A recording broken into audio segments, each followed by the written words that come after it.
na perspectiva do matinal, ele trouxe que Jesus, ele é o pastor e bispo da nossa alma no sentido de ele pastoreia a alma, que é a personalidade da pessoa, e que seria o pastoreio da mente, vontade e emoção.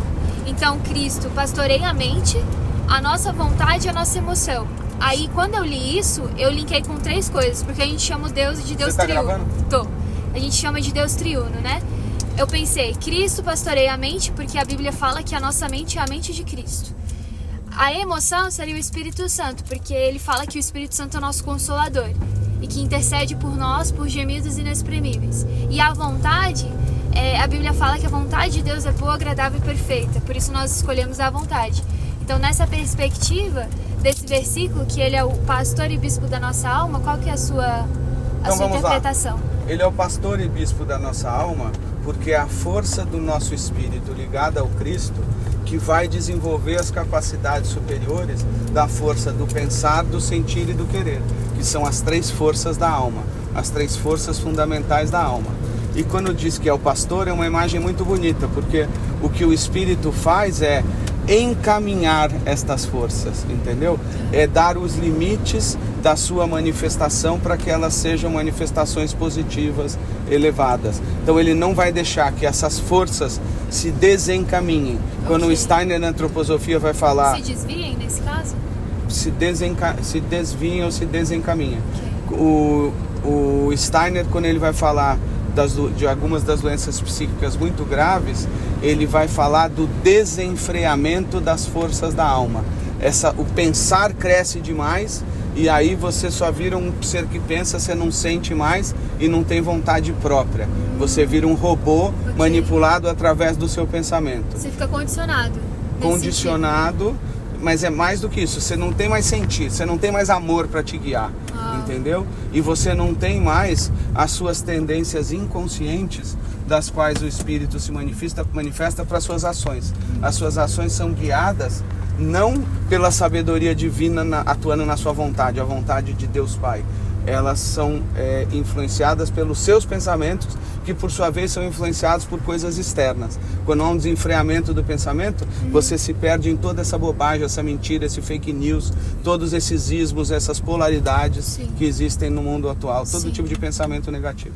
Quando desenfreia a força do sentir, você perde a sua inteligência mais elevada, que é a inteligência do coração. Tudo aquilo que é amor se transforma em emoção, e emoções de nível baixo, que são atrações e aversões. Então, vou dar um exemplo. Pensa numa pessoa que tem uma paixonite aguda, mas ela é casada, e ela de repente tem uma paixão por uma outra pessoa. Essa paixão se manifesta nesse desenfreamento da força do sentir. E aí ela vai amar aquele por quem ela se apaixonou e ela vai começar a odiar o marido com quem ela era casada. Entendeu? As polaridades se manifestam e elas têm que se manifestar com relação a um ser humano de uma forma e a polaridade oposta com outro ser humano de outra forma. Então você tem todo esse desenfreamento da força do sentir. E aí, através das emoções, a manipulação é muito mais potente, muito mais eficiente do que a manipulação através das forças do pensamento. A pessoa vira um verdadeiro marionete, um fantoche, quando ela é manipulada por essas forças da emoção. Por quê? A mente, ela está no nível consciente e os sentimentos, ou nesse caso emoções, estão no nível subconsciente. A sua consciência não é plena com relação às suas emoções e aos seus sentimentos. Então é muito mais fácil você manipular por aí. Então a pessoa vira literalmente um marionete, um fantoche de outras pessoas. O que ela perde? Ela perde o seu próprio livre-arbítrio, porque o consciente também é o nível do etérico, onde o espírito se manifesta mais fortemente, e é o espírito que nos dá livre-arbítrio. Então quando você tira o amor do seu sentir e você coloca essas emoções polares, as emoções polares, elas são do nível da alma, mas ela vem para o seu corpo etérico aqui no sentir. Elas estão no lugar errado. Aí quando está no lugar errado, toda força ela atua de forma contrária à evolução. No lugar certo ela é o bem, no lugar errado ela é o mal. Então essa polaridade aqui no nível do sentir faz com que você seja facilmente manipulável para tudo. e você perdeu o seu livre-arbítrio, porque o espírito que estava aqui no seu subconsciente e no corpo etérico, ele é expulso com esse desenfreamento dessas forças. Ele é o pastor, na sua pergunta. Sim. E esse pastor, ele é morto. Entendeu? Vem os ladrões, matam o pastor e roubam as ovelhas. Essa é uma boa analogia para as metáforas da Bíblia. Sim. De que o Senhor é meu pastor e nada me faltará. Sim. Quando o pastor é retirado, porque existe esse desenfreamento, vem os ladrões e tomam tudo. Sim. E aí num terceiro nível você tem as forças do querer. As forças do querer, que você colocou como vontade, elas são as forças de Deus Pai. E aí, quando você tem esse desenfreamento das forças do querer, você vai agir contra tudo que é divino. Então você tem os terroristas, os psicopatas, os serial killers, todo tipo de destruição e violência sexual, violência nos relacionamentos, o destruir por destruir uma outra pessoa, perseguição, vingança, todas essas coisas mais destrutivas, ela vem desse nível inconsciente. Sim. Você está completamente cego. E então esse daí é o contexto dessas forças. Aí, me lembrando do que você falou, pensa na sua pergunta, na sua colocação, que nós temos a mente de Cristo. Sim. Sim, nós temos a mente de Cristo, mas se lembre que ele diz que ele vai, mas ele vai nos deixar o Paráclito, que vai nos revelar tudo o que deve ser revelado. Sim. Quem atua na nossa mente para o Cristo não é o Cristo diretamente, é o Paráclito ou as forças do Espírito Santo. Sim. Que estão ligadas ao Paráclito, porque o Espírito Sim. Santo, assim como Nossa Senhora, representam a sabedoria, e o Paráclito vem revelar nesse nível aqui da cabeça com sabedoria. O Cristo ele atua no sentir, então o Cristo vai atuar no nosso coração, e a força principal é a do Sim. amor.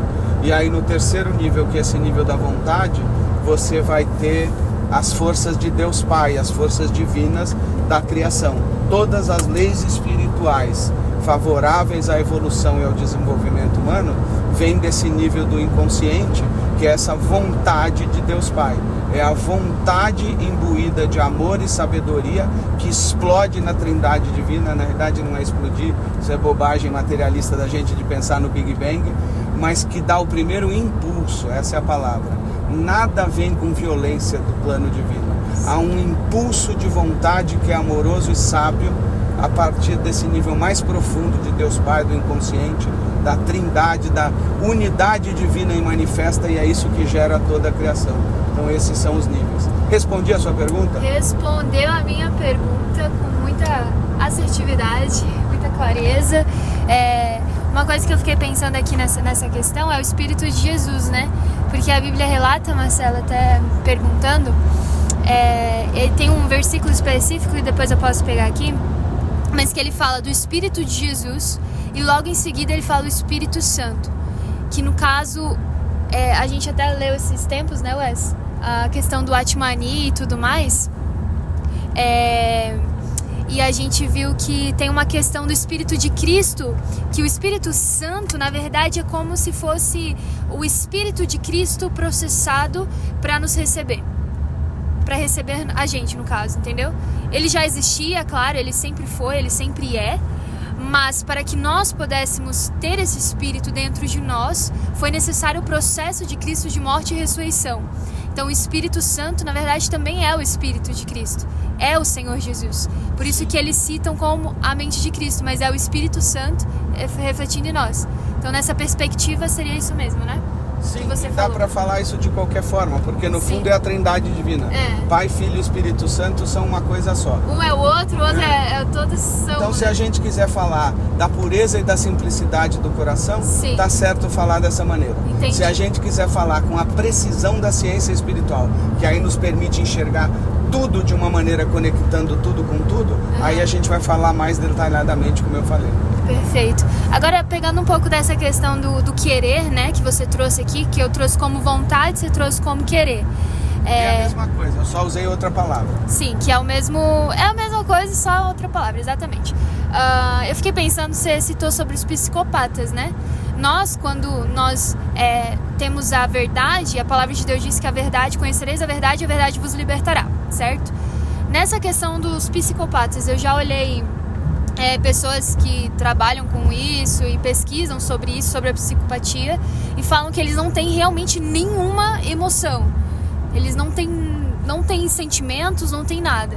Nesse sentido, o que a antroposofia olha nesse sentido do querer que nós falamos, da vontade, da emoção, todas as coisas que nós trouxemos aqui, o que a antroposofia tem a declarar sobre isso? Então vamos lá. Eu falei, mas não explicitei. Quando chegou na vontade, eu não fiz um paralelismo como eu fiz nos outros dois. Desenfreamento da força do pensar. O pensar fica maior do que tudo. Você não tem mais vontade própria, você não tem mais sentimento. Tá. Desenfreamento das forças do sentir. Você tem um sentimento que na realidade é uma emoções polares, maiores do que tudo. Você perde toda a sua racionalidade da mente consciente e de novo a sua vontade, os impulsos do espírito que vem do inconsciente não tem mais lugar diante desse desenfreamento, dessa força, uma bomba atômica nos sentimentos, para fazer um paralelo. Aí a mesma coisa na vontade. Tá. Faltou esse paralelismo. Quando você tem uma vontade que ela é maior do que tudo, você não tem mais nenhum sentimento. Sim. Porque os sentimentos se tornam nada perto da vontade. Aí eles não têm emoção nenhuma mais. Sim. Entendeu? Ele não tem o amor, mas ele também não tem atração e aversão.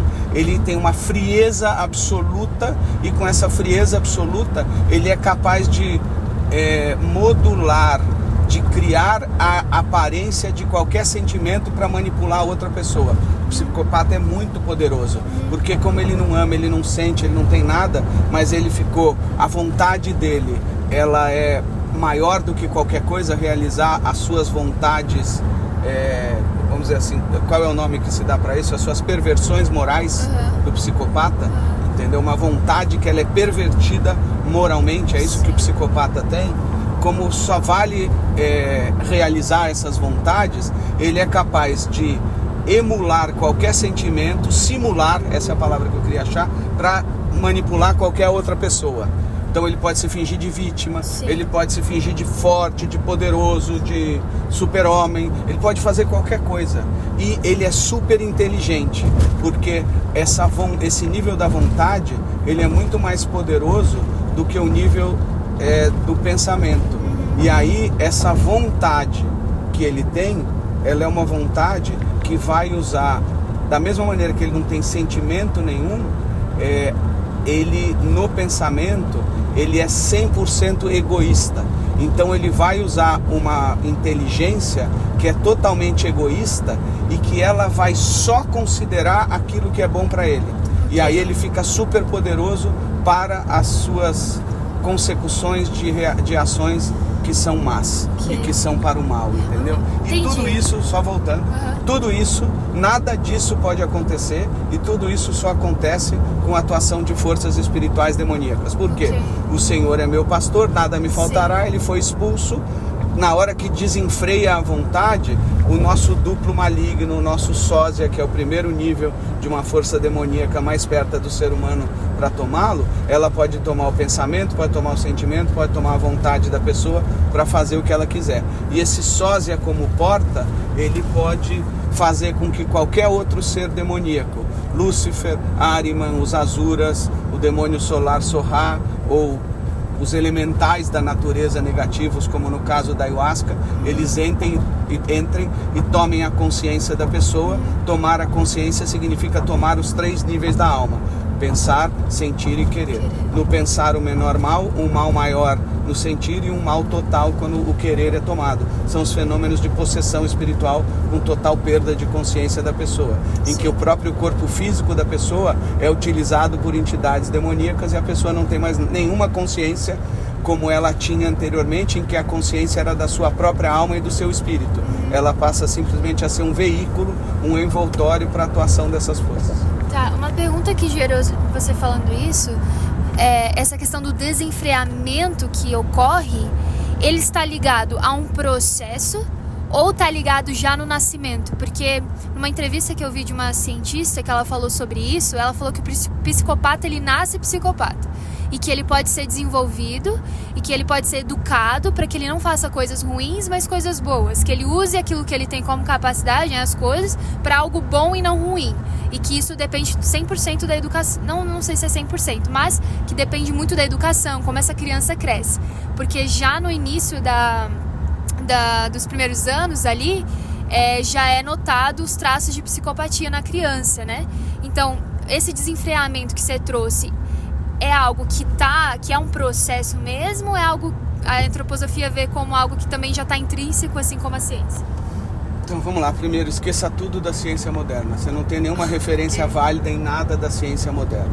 A ciência moderna só está servindo para nós hoje em dia para observar fatos, e aí a gente pega esses fatos e encaixa em todo o conhecimento da ciência espiritual. E aí eu teria que dizer que a gente tem que analisar caso a caso.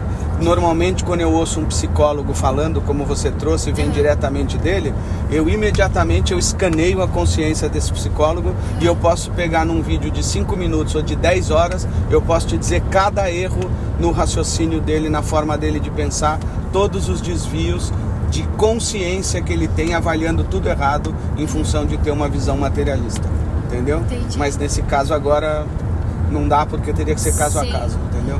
Mas deixa eu voltar. Mas no geral, assim, a antroposofia vê como esse desenfreamento como algo processo mesmo, ou que é algo gradual, ou é algo que já nasce? Tipo de um karma, algo nesse sentido, não sei. Tudo pode acontecer a partir do karma e já vir de nascença, tá certo? Mas existem outras forças que podem evitar que esse karma se manifeste. Entendi. Então você tem heranças genéticas, você tem heranças do seu próprio povo e você tem heranças de vidas passadas. Tudo isso vem numa complexidade enorme para trazer o seu sósia atuando como uma força contrária ao seu espírito, anticrística, que o anticristo é aquele que toma o lugar do Cristo, não é assim? Então o sósia pode tomar o lugar do Cristo no trono do seu coração, na consciência, no seu corpo, nesses envoltórios, nesses níveis da alma, e aí o sósia é que vai fazer tudo errado. Sim. Ou vai tornar você uma pessoa má que faz tudo contrário à evolução ou às leis da evolução. Então isso pode acontecer por uma influência genética, que é o caso que você está trazendo, pode ser trazido por uma influência de povo, ou pode ser trazido por vidas passadas da pessoa também. Sim. E eu vou dar um exemplo que é mais fácil de entender. Normalmente isso ocorre, ou tem um gatilho, que é algum trauma que ocorre na vida, entendeu? Ou algum ataque ao corpo físico. Então imagina o seguinte: todas as vacinas que você toma na infância, elas vão causar uma debilidade no seu corpo etérico, que é a morada do espírito dentro da sua alma e do seu corpo físico. Então são influências exteriores que vão causar um gatilho para a manifestação desse tipo de coisa, entendeu? Todos os medicamentos alopáticos, essas vacinas do Covid, todos os antibióticos que estão dentro dos medicamentos alopáticos, todas essas drogas, elas expulsam o seu corpo, o seu espírito do seu corpo etérico e do seu corpo físico.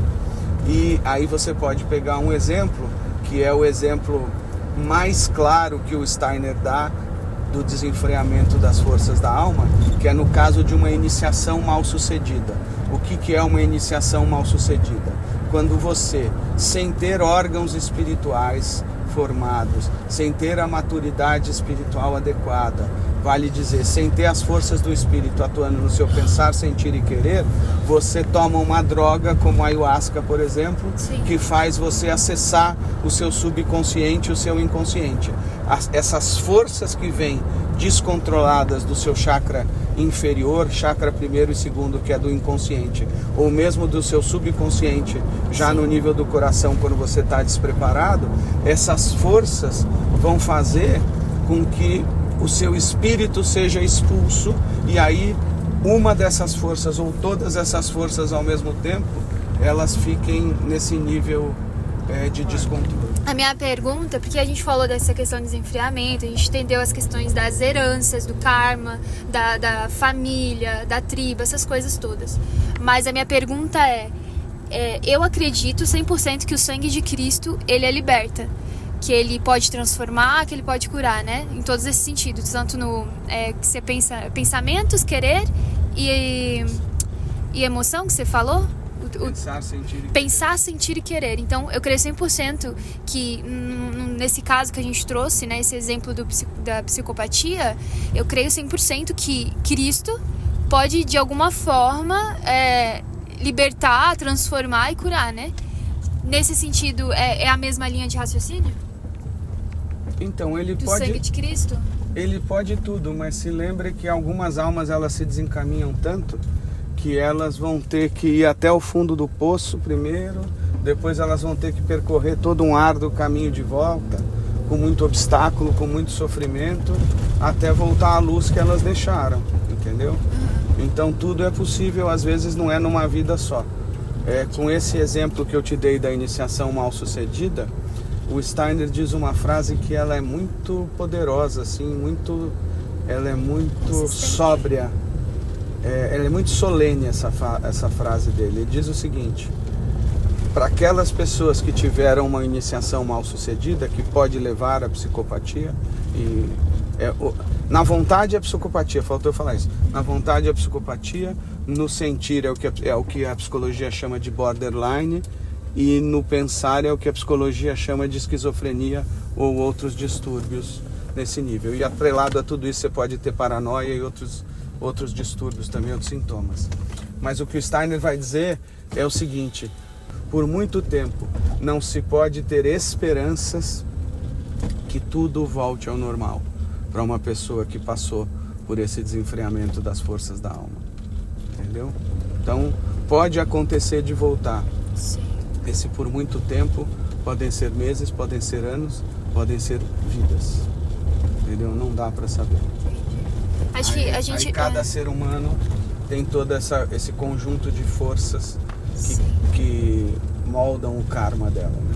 Isso aí. A gente acredita muito na questão do testemunho, né? Quem está disposto ao testemunho, né? Essas pessoas é para dar um testemunho de reversão, né? Assim como Cristo, o último Adão, passou por todas as coisas para que a gente tivesse uma reversão e nós pudéssemos ter a reconciliação com o Pai, com Deus triuno mesmo, com essa dispensação. Ele passou por tudo que ele passou, né?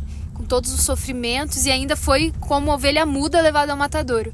Então eu acredito 100% também nessa transformação, e acredito sim nesse processo que a pessoa teria que enfrentar. Esse foi o episódio no Busão do Galvão. E peraí, vamos terminar. Vou dar alguns exemplos bíblicos para você. Você tem lá São Paulo, que diz que tinha um demônio ao lado dele o tempo todo. Ele não conseguia se livrar, Ele não conseguia se livrar desse demônio. É verdade. Entendeu? Então, há processos também de grandes iniciados, pessoas que têm visão espiritual, como São Paulo. Há processos que ocorrem em que a libertação de toda a influência desses seres, ela é gradual. E não depende da vontade dele, entendeu? Sim. Ele teve que conviver com aquilo. Sim. Entendeu? Então, e aí outras coisas. Você imagina o seguinte: Jó, com todo o sofrimento que ele teve ali, não era uma doença psíquica, mas todo o martírio de todos os apóstolos. Total. Há coisas que a gente tem que passar e que não tem jeito. Então, é verdade que o sangue de Cristo pode tudo e purifica tudo, mas há um tempo para tudo na vida. Isso também é bíblico. Total. Aí vamos pegar o outro exemplo que a gente tem falado bastante, que é o exemplo lá de Daniel. Daniel chama